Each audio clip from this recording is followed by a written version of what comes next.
ahagana ibumoso gufite volume ya 86 cyangwa hafi ya santimetero 3.2. Icyemezo cyo hanyuma cy'umuganga yamukurikiranaga cyari icyo kumubaga mu gahanga. Amafaranga yari ateye ikibazo. Ubwo rero nyuma y'icyumweru kimwe twamukuye mu bitaro. Alvin yari afite ingorane zo guhagarara yemye, kandi iyo yarebaga buri kintu yakibonagamo babiri. Iminsi ibiri muhira twaramurambitse umubumbe w'amakara ku mutwe inshuro 3. Ubwo buvuzi uburibwe bwateraga imisonga mu mutwe we bwagiye bugabanuka buhoro buhoro. Nta yindi miti isanzwe yahawe muri icyo gihe, yakoresherezwaga ubuvuzi bwifashisha amakara. Nyuma y'icyumweru umubiri we wongeye gushobora guhagarara wemye. Imibonere ye irushaho kuba myiza. Nyuma y'ibyumweru 3 yumvise amerewe neza nk'uko yari asanzwe.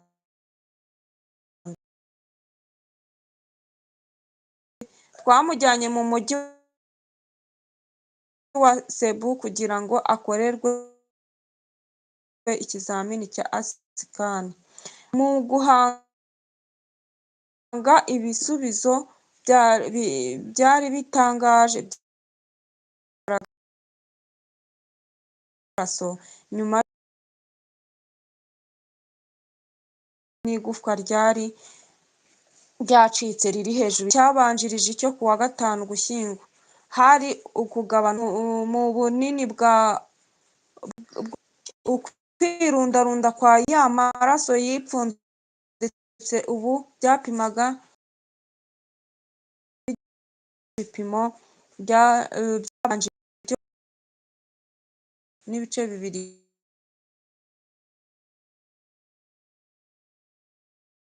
ku murambararo. Twakomeje kumushyiraho umubumbe w'amakara dukurure burundu amaraso asigaye. Ubu Alvin hasi muri muntu w'Ima. Vestine, wadusomeye icyo gitabo cy'inama ku mirire? Aha harimo ibyo kurya ushobora kurya n'ibitaribwa. Mu bakuze bazi ubwenge, mureke dusome tumenye ibyo kurya tugomba kurya, tumenye ibyo kunywa tugomba kunywa, noneho tugire amagara mazima. Mbese amafaranga urumva noneho utazayagira? Nugira amagara mazima uzagira amafaranga, ariko se nutagira amagara mazima? Ubwo rero mureke noneho tubashe kugira mureke tubashe kugira amagara mazima twisomera ibitabo, ndetse amatwi yacu mureke tuyaheshe iki? Mureke amatwi yacu tuyaheshe